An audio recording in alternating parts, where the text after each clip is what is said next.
On a radiant night in New York City, the prestigious Empire Hotel glowed as a symbol of luxury and tradition. However, this evening would mark the beginning of a transformation that no one expected. Julian Thompson, a dark-skinned man and president of the influential technology company Tech USA, arrived at the company's annual event with his wife, Laura.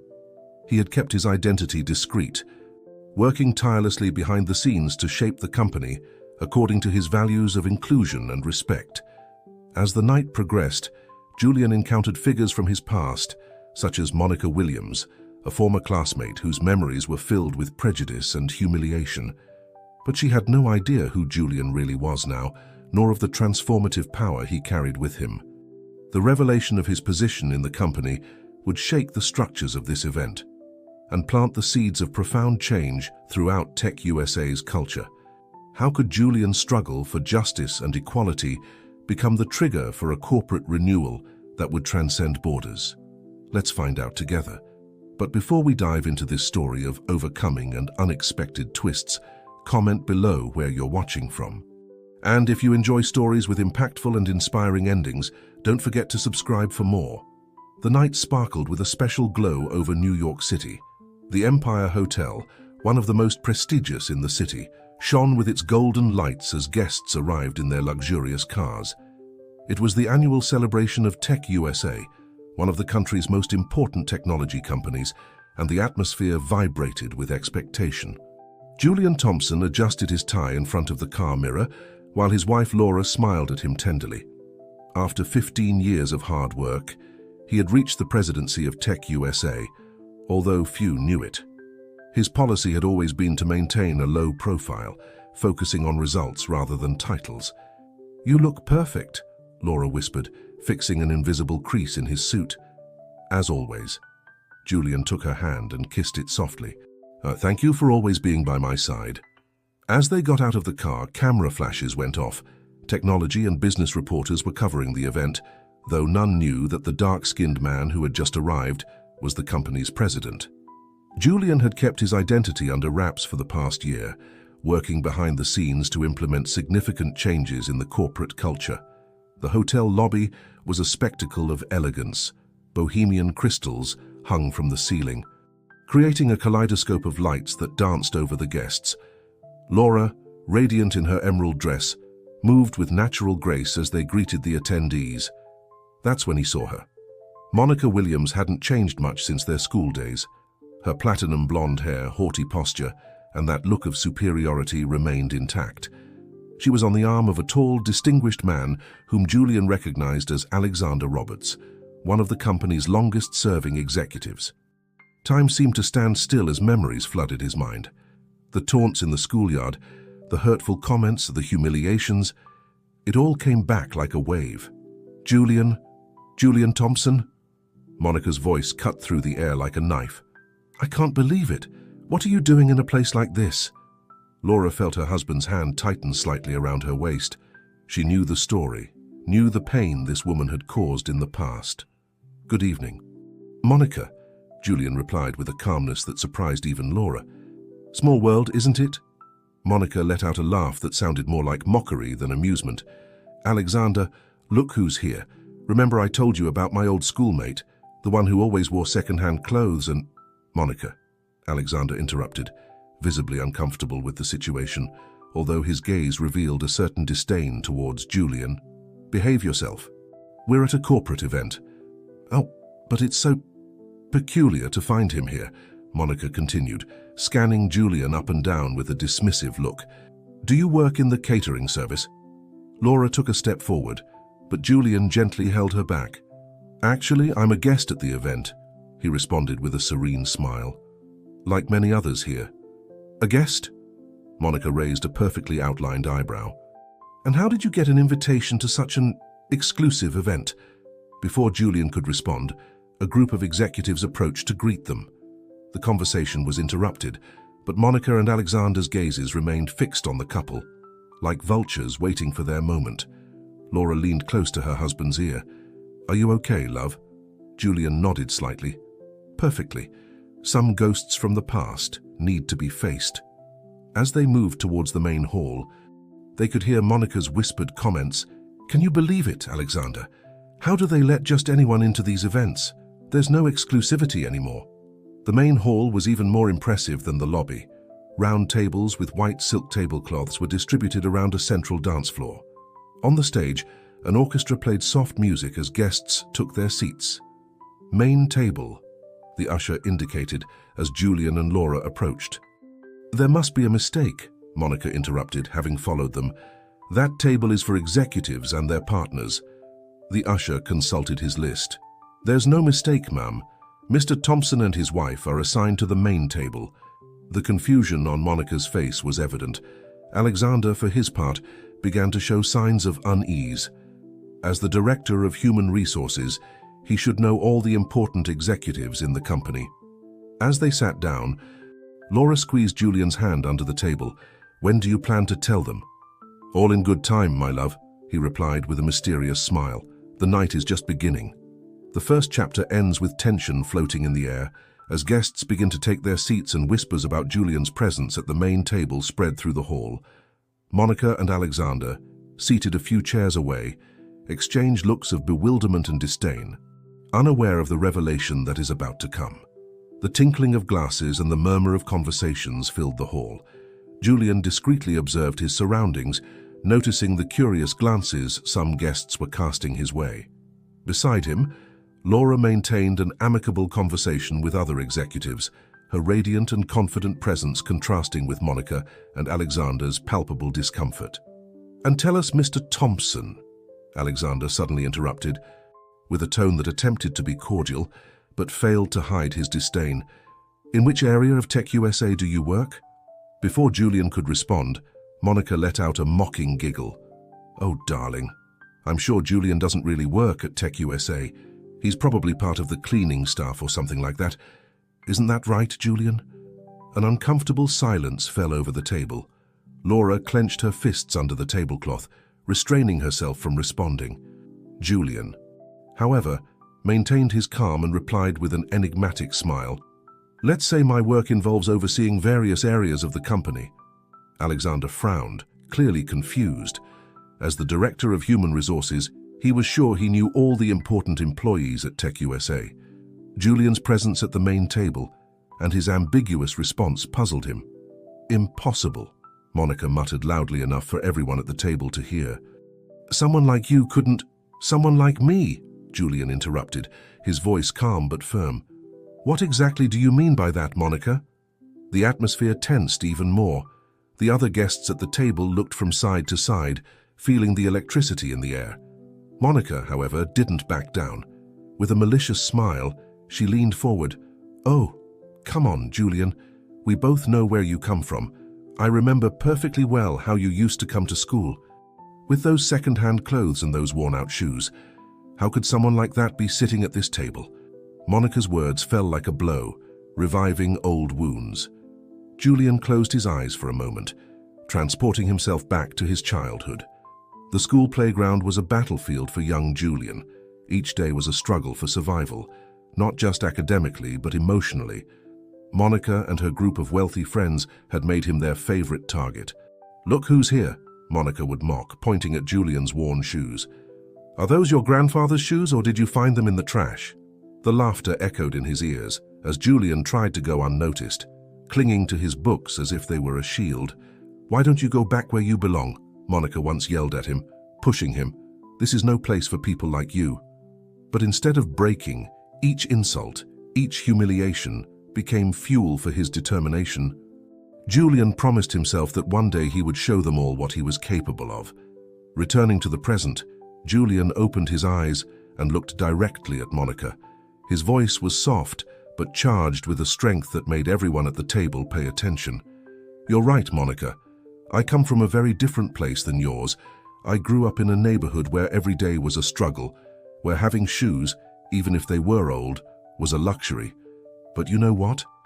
That struggle taught me something that money can't buy: perseverance." Laura, proud, took her husband's hand as he continued. "Every taunt, every humiliation I received at school became my driving force. I studied harder, worked longer hours, and set out to go further than anyone expected. And here I am, sitting at this table, not because of my last name or my bank account, but because of my effort and dedication. The silence that followed Julian's words was deafening. Monica, for the first time that night, seemed to have been left speechless. Alexander, for his part, showed a mixture of surprise and growing reluctant respect. One of the executives at the table, visibly moved, raised his glass. To perseverance and effort, values we should celebrate more often in this company. Everyone at the table, except Monica and Alexander, raised their glasses in a silent toast. As dinner continued, whispers spread through the hall.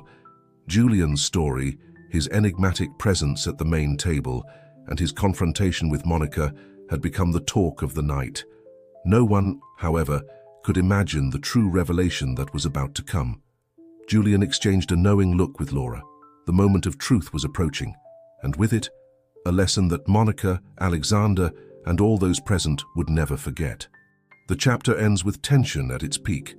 The guests anxiously await the main speech of the night, unaware that they are about to witness a moment that will change the history of Tech USA forever. As dinner progressed, the atmosphere at the main table remained charged with tension. Monica, visibly affected by Julian's words, maintained an unusual silence, casting furtive glances towards him and Laura. Alexander, for his part, seemed lost in thought, as if trying to fit the pieces of an invisible puzzle together. Julian, however, maintained an apparent calm, though inside his heart was racing. Each passing minute brought him closer to the moment of revelation, and memories of his arduous journey to the top of Tech USA flooded his mind. 10 years ago, Julian entered the offices of Tech USA for the first time as a simple intern. With his newly obtained degree and unshakable determination, he was set on proving his worth. "Welcome to Tech USA," the receptionist said with a kind smile. "Mr. Johnson is waiting for you on the 15th floor." With his heart in his throat, Julian stepped into the elevator. Upon reaching the indicated floor, he found himself face to face with Frank Johnson, the founder and then president of Tech USA. "So you're Julian Thompson," said Mr. Johnson, scrutinizing him. "Your academic record is impressive, young man, but here we need more than good grades. Are you ready to prove what you're made of?" "Yes, sir," Julian replied with determination. "I'm willing to do whatever it takes to succeed in this company." Mr. Johnson smiled. "I like your attitude. You'll start from the bottom, like everyone else, but I'll be watching you." And so began Julian's ascent in Tech USA. Endless days, sleepless nights, challenging projects. Every obstacle was an opportunity to prove his worth. And with each success, each innovative idea, Julian was gaining the respect and admiration of his colleagues and superiors. 5 years later, Julian was already a project manager, leading some of the company's most important developments. It was then that he met Laura, a brilliant engineer who had just joined the team. "You're different from the other managers," Laura told him one day, as they worked late on a crucial project. "You treat everyone with respect, regardless of their position." Julian smiled. "We all deserve respect, Laura. I've been on both sides and I know how important it is to value everyone's effort." That night marked the beginning of a relationship that would transcend the professional. Julian and Laura became an unstoppable team, both at work and in life. The sound of a glass being gently tapped brought Julian back to the present. Frank Johnson, now in his 70s, had stood up to make an announcement. "Dear friends and colleagues," Mr. Johnson began, his voice still strong despite the years. "As you know, this is a special year for Tech USA. We not only celebrate another year of success, but also a change in leadership." A murmur of surprise ran through the hall. Monica and Alexander exchanged looks of anticipation, believing that one of them might be chosen to take the reins of the company. "A year ago," Mr. Johnson continued, "I made the decision to pass the torch to someone who embodies the values of innovation, respect and integrity that have always defined Tech USA. Someone who has demonstrated time and time again their commitment to this company and its people." Julian felt Laura's hand squeezing his under the table. The moment had arrived. "However," Mr. Johnson added with an enigmatic smile, "we decided to keep the identity of my successor secret during this year, to allow him to implement changes and make decisions without the weight of the title. Tonight, finally, it's time to reveal who has been leading Tech USA for the past 12 months. The tension in the hall was palpable. All eyes were fixed on Mr. Johnson, anxiously awaiting the announcement. Ladies and gentlemen, it is my honor to officially present to you the president of Tech USA, Julian Thompson. The silence that followed was deafening. Then, like a wave, applause began to fill the hall. Julian stood up, his imposing and serene figure contrasting with the expressions of total shock on Monica and Alexander's faces. As Julian made his way to the podium to give his speech, the realization of what had just happened began to sink in for those present. The man Monica had belittled all night, whom Alexander had treated with disdain, was actually their boss, the leader of one of the most important technology companies in the United States. The chapter ends with Julian taking his place at the podium, ready to address the audience. The revelation has shaken the foundations of the party, and everyone awaits with anticipation the words of the man who has kept this incredible secret for an entire year. The silence that took hold of the hall was almost tangible. All eyes were fixed on Julian as he approached the podium. His walk was confident, his posture erect, but in his eyes one could see a mix of emotions, determination, pride, and a touch of nervousness that only Laura could have noticed. Julian adjusted the microphone and took a deep breath before beginning. Good evening, everyone. As you've just heard, my name is Julian Thompson, and I've had the honor of leading Tech USA for the past year. He paused, and Julian took that moment to observe the reactions of those present. He saw surprise, admiration, and in some cases, like Monica and Alexander, disbelief mixed with growing discomfort. Many of you are probably wondering why we kept this a secret. The answer is simple. I wanted to see our company, our culture, without the filter that often forms around a title. I wanted to experience Tech USA as each of you does, from the cleaning staff to the executives. Julian made a significant pause, his eyes scanning the room. And what I saw filled me with pride, but it also showed me areas where we can and must improve. The hall remained silent, hanging on every word.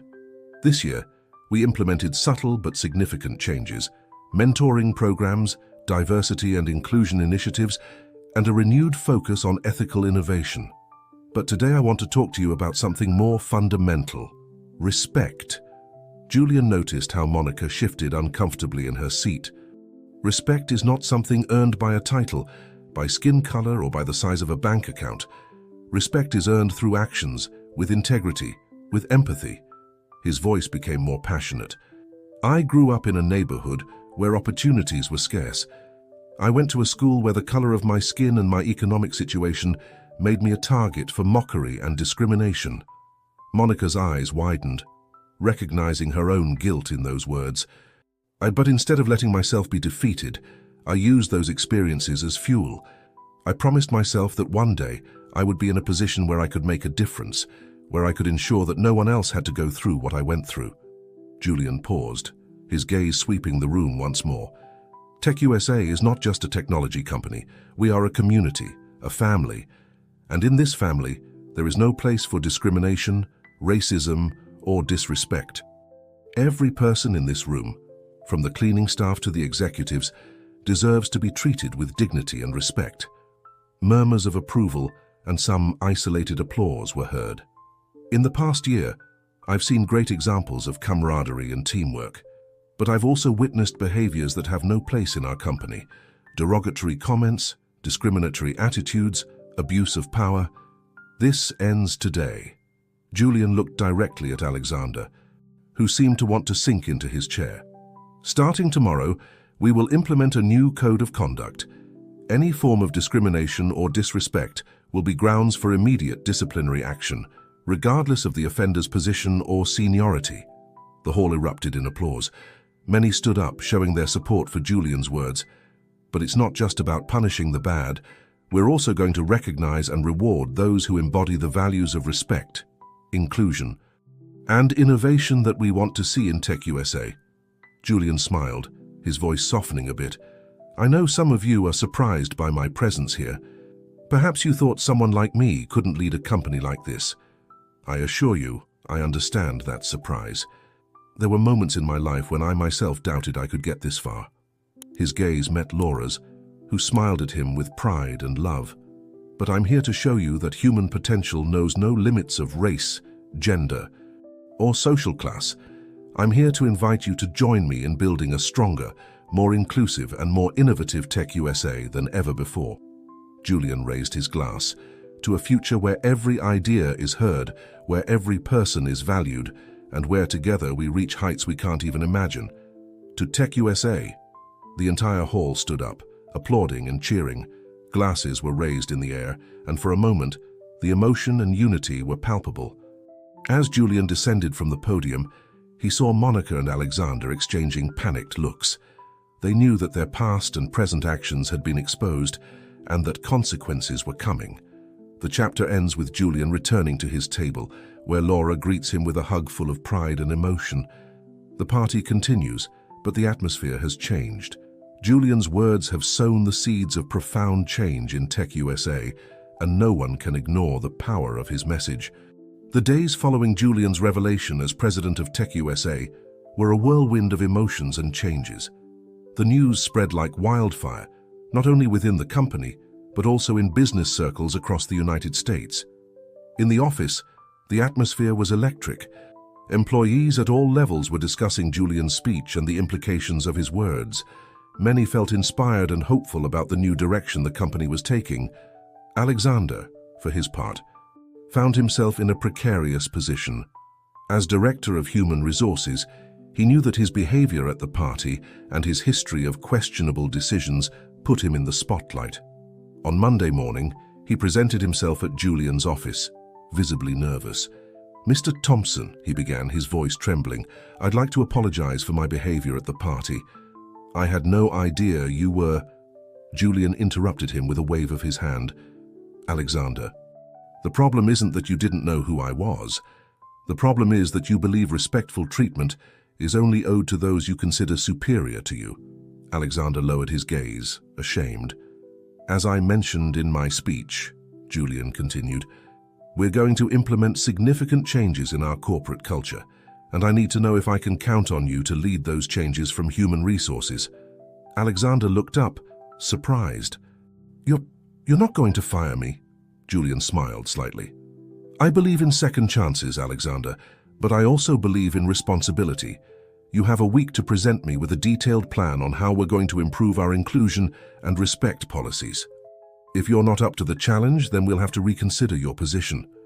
Meanwhile, in another part of the city, Monica was facing her own demons. Shame and guilt for her behavior were consuming her. After days of reflection, she made a decision that would change her life. One afternoon, surprising everyone, Monica showed up at Tech USA's reception, asking to speak with Julian. Laura, who now worked as Director of Innovation, saw her first. "Monica, what are you doing here?" Monica, visibly nervous, replied, "I need to talk to Julian, to Mr. Thompson, please." Laura hesitated for a moment, but something in Monica's expression convinced her. "Wait here. I'll see if he can receive you." Minutes later, Monica found herself face to face with Julian in his office. The contrast between the arrogance she had shown at the party and her current attitude was striking. "Julian," she began, her voice breaking, "I came to ask for your forgiveness. Not just for the party, but for everything. For how I treated you in school. For the years of mockery and discrimination." Julian listened in silence, his expression unreadable. "What you said in your speech, it made me realize how much harm I've caused throughout my life. Not just to you, but to many others. And I want to change. I want to be better." Tears ran down Monica's cheeks as she continued. "I know I don't deserve your forgiveness, but I wanted you to know that your words really impacted me. They made me want to be a better person." Julian stood up from his chair and approached Monica. "Forgiveness is a process, Monica. I can't erase years of pain with a few simple words, but I appreciate your honesty and your desire to change."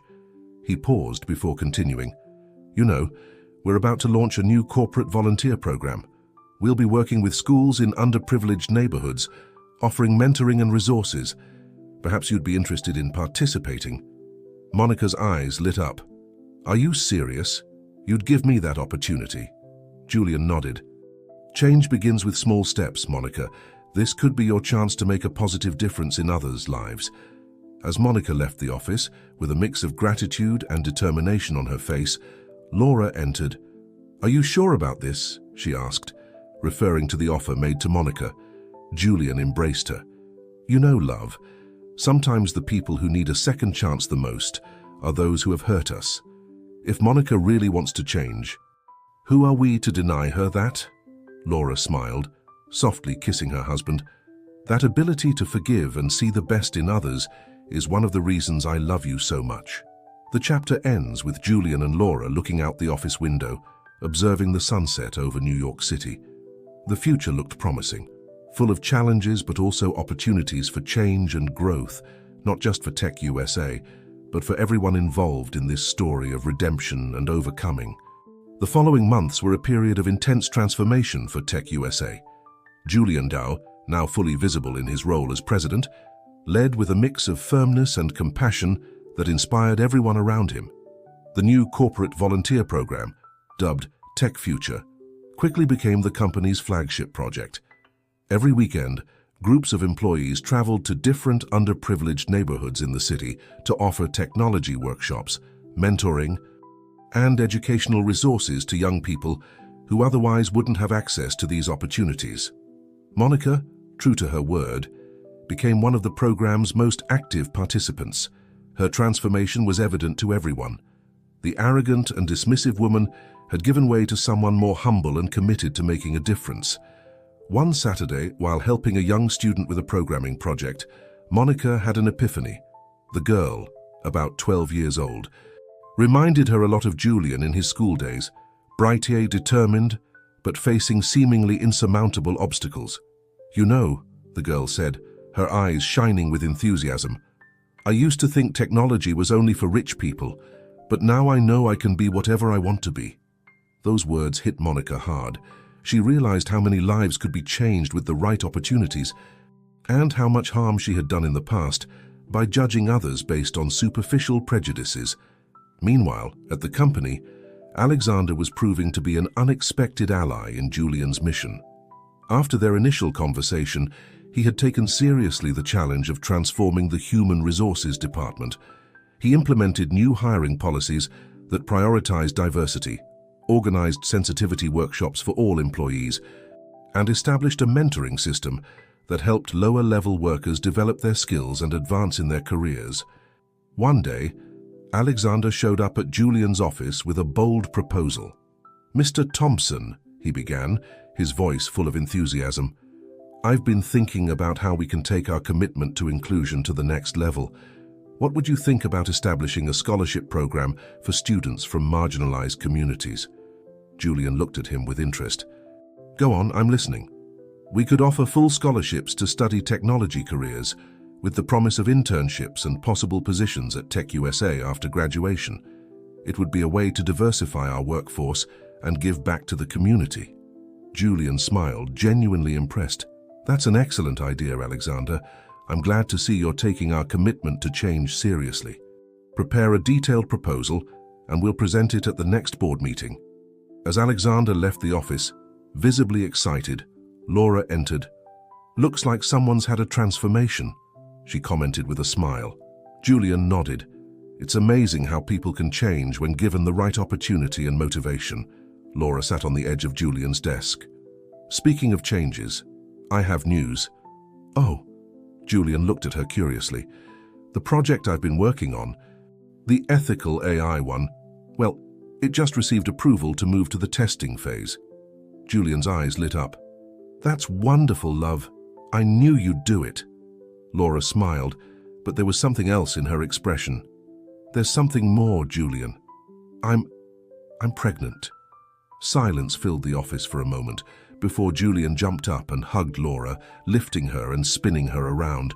"Laura, this is incredible," he exclaimed, tears of joy forming in his eyes. As they embraced, both reflected on how much their lives had changed in such a short time. From being discriminated against and underestimated, they were now leading one of the most important companies in the country and soon would be starting their own family. "You know," said Julian, still hugging Laura, With everything that's happening, with all these changes, I feel like we're building a legacy, not just for Tech USA, but for our future, child. Laura nodded, resting her head on Julian's shoulder. A legacy of inclusion, respect, and opportunities for all. I can't think of a better world to bring our baby into. The chapter ends with Julian and Laura looking out the office window, observing the city spread out before them. The future, once uncertain and threatening, now shone with promises and possibilities. They had sown the seeds of change and were eager to see how they would bloom in the years to come. Months passed quickly. Tech USA had become a benchmark for innovation and social responsibility in the American business world. The scholarship program proposed by Alexander was in full swing, providing opportunities to talented young people from marginalized communities. Monica, for her part, had risen to lead the Tech Future program, dedicating her time and energy to expanding its reach. However, as often happens in life, new challenges emerged on the horizon. One spring morning, Julian received a call that would change the course of things. It was Frank Johnson, the former president of Tech USA. "Julian, my boy." Frank's voice sounded worried. "I need to see you urgently. It's about the company." Hours later, at Frank's residence, Julian listened with disbelief to the news. "Global Tech is making a hostile takeover bid," Frank explained. "They want to buy Tech USA and, from what I've heard, they plan to dismantle much of what we've built." Julian felt as if he'd been punched in the stomach. Global Tech was an international technology giant, known for its aggressive practices and lack of business ethics. "But how is this possible?" Julian asked. "Our financial position is solid, our stocks are on the rise." Frank sighed. They've been quietly buying shares for months, and now, with the support of some discontented shareholders, they're making their move. Julian ran his hand through his hair, his mind racing. "Who are these discontented shareholders?" "I'm not sure, but I have my suspicions," Frank replied. "There are some who disagree with your inclusion policies and social programs. They believe you're wasting company resources." Back at the office, Julian called an emergency meeting with his executive team. Laura, now in her second trimester of pregnancy, immediately noticed the concern on her husband's face. "We have a situation," Julian began, explaining the threat of hostile takeover. Alexander was the first to speak. "This is a disaster. If Global Tech takes control, all our advances in inclusion and social responsibility will be lost." Monica, who was now part of the executive team, nodded, not to mention the hundreds of jobs that would be at risk. Global Tech is known for its mass layoffs after acquisitions. Laura, always the strategist, intervened. "We need a plan. We can't allow them to destroy everything we've built." Over the next few weeks, Tech USA became a hive of activity. Julian and his team worked day and night to counter Global Tech's offer. They sought allies among shareholders, presented ambitious growth plans, and highlighted Tech USA's unique value in the market. However, the pressure was intense. The media constantly speculated about the future of the company. Some employees, fearful for their jobs, began to look for opportunities elsewhere. In the midst of all this, Julian received an unexpected visit to his office. It was Ernest Valdez, one of Tech USA's oldest shareholders. "Julian," Ernest began, his tone serious, "I'm going to be direct with you. I'm one of the shareholders considering supporting Global Tech's offer." Julian felt his blood run cold. "Ernest, why? We've been partners for years." "I know and I respect what you've achieved," Ernest replied. "But your policies, your social programs, they're costing the company money. The dividends aren't what they used to be." "Ernest, those programs are investments in our future," Julian argued. "They're creating a diverse and talented workforce, improving our public image and—" "I understand," Ernest interrupted. But some of us believe the company needs a more traditional approach. Global Tech promises to increase profits quickly." As Ernest left, Julian realized the magnitude of the challenge they faced. They weren't just fighting against a hostile takeover, but against a mindset that valued short-term profits over social impact and sustainable growth. That night, at home, Julian shared his concerns with Laura. "I don't know if we can win this battle," he admitted, his voice tired. Laura took his hand. "Julian, You've overcome obstacles all your life. This is just another mountain to climb, and you're not alone in this." As they prepared for bed, Julian looked out the window at the illuminated city. He knew the coming days would be crucial. The fight for the soul of Tech USA was just beginning, and he was determined not to give up without a fight. The chapter ends with Julian and Laura facing the uncertainty of the future together, but determined to protect the legacy they had built with so much effort. The following days turned into a whirlwind of meetings, negotiations, and strategies. Julian and his team worked tirelessly to counter Global Tech's offer and convince shareholders that Tech USA's future was brighter as an independent company. One morning, as Julian was reviewing the latest financial reports in his office, Laura entered with an idea. "Julian, what if we organize an event to show the real impact of our social programs?" she proposed. "We could invite shareholders, the press, and the beneficiaries of our initiatives. Let them see firsthand what we're achieving." Julian's eyes lit up. "That's brilliant, Laura. We could show them that our approach is not only ethical, but also profitable in the long term." The event, dubbed Tech USA, Building Futures, was organized in record time. It took place in a large auditorium, decorated with screens showing statistics and testimonials from the company's programs. As shareholders and the press took their seats, Julian took the stage. His presence was imposing, but there was a warmth in his gaze that captured everyone's attention. "Ladies and gentlemen," he began, "today I won't talk to you about numbers or financial projections. Instead, I want to show you the true value of Tech USA." With a gesture, he invited an 18-year-old girl to the stage. This is Maria. 2 years ago, she was a brilliant student in one of the poorest neighborhoods in the city, with no prospects for higher education. Today, thanks to our scholarship program, she's on her way to becoming one of the most promising programmers in the country. Maria took the microphone, her voice trembling slightly with emotion. "Tech USA didn't just give me a scholarship. It gave me hope. It gave me a future. And I know there are hundreds like me who are changing their lives thanks to this company." One after another, beneficiaries of Tech USA's programs took the stage. Young entrepreneurs who had received support for their startups, single mothers who had found employment thanks to training programs, entire communities that had been transformed by technology and education. Among the audience, Ernest Valdez, the shareholder who had considered supporting Global Tech, listened attentively.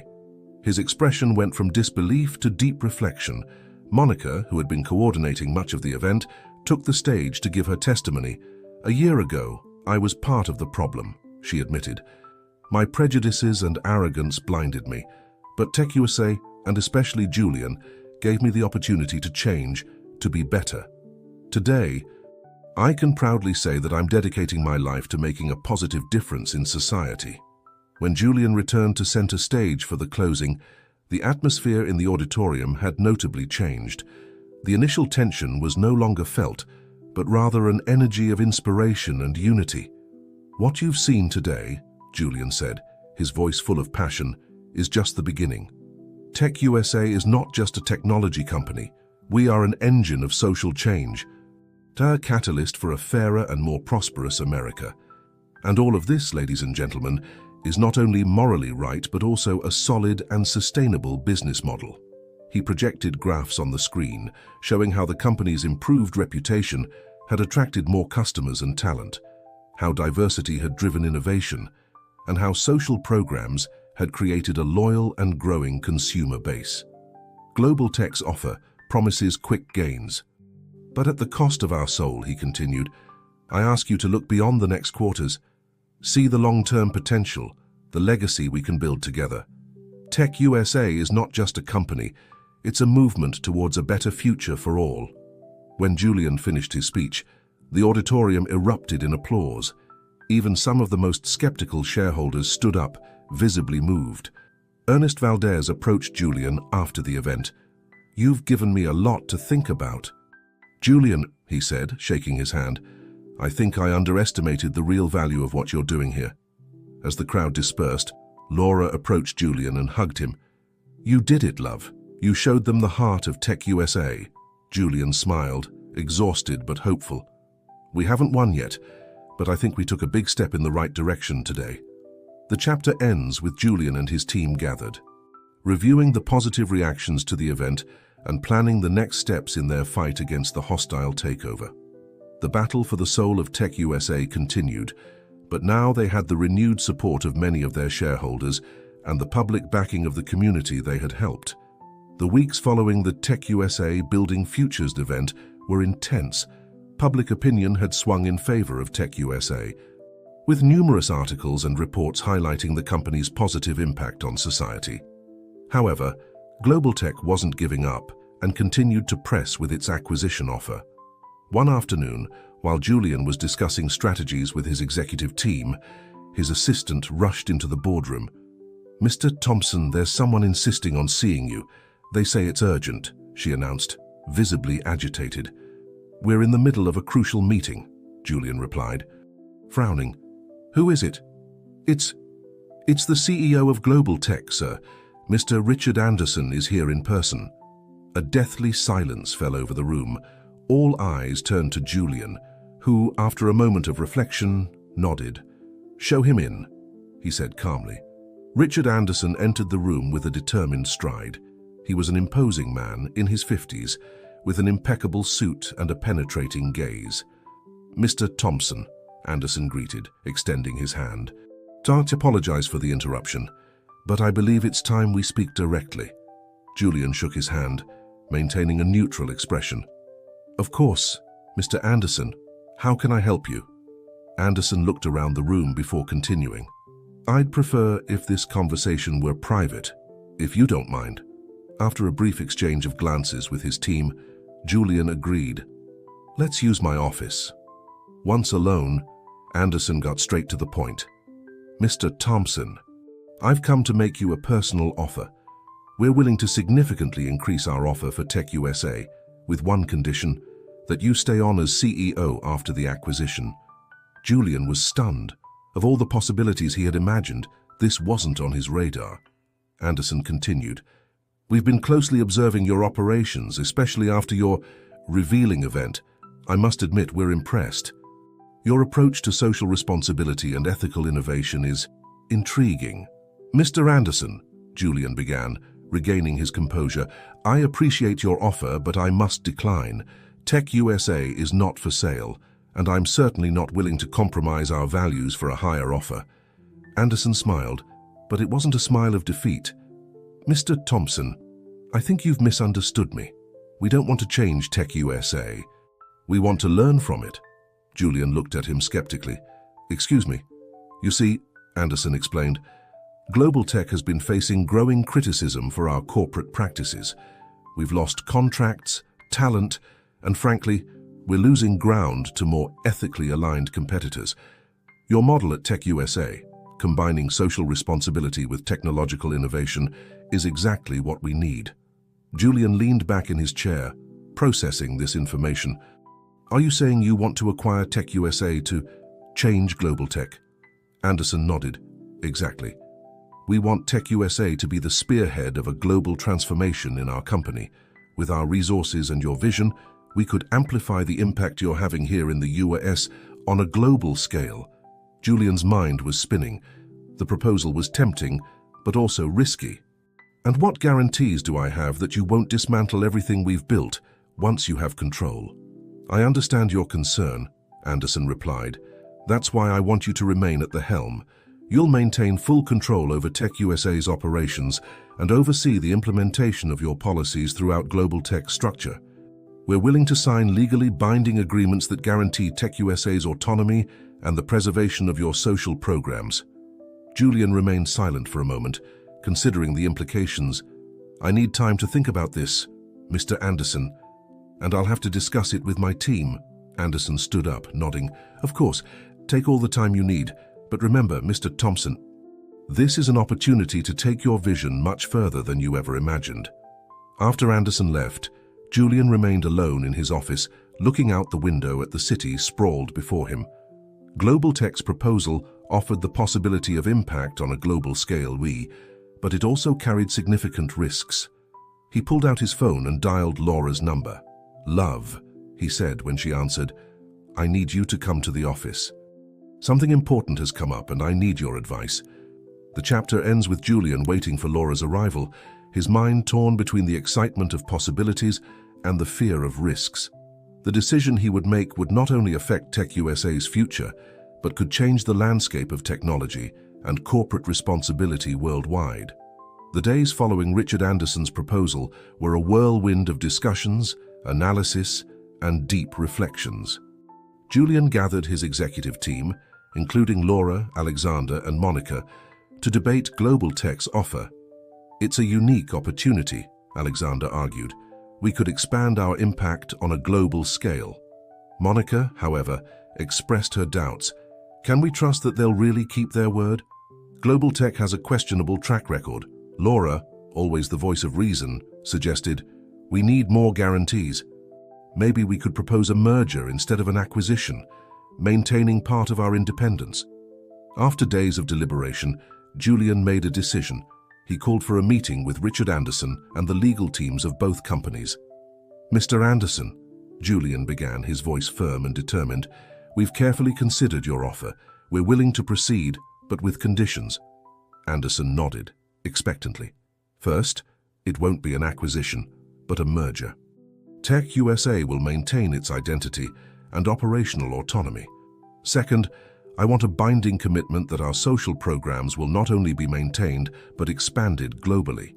Third, we'll establish an independent ethics council that will oversee all important decisions of the merged company."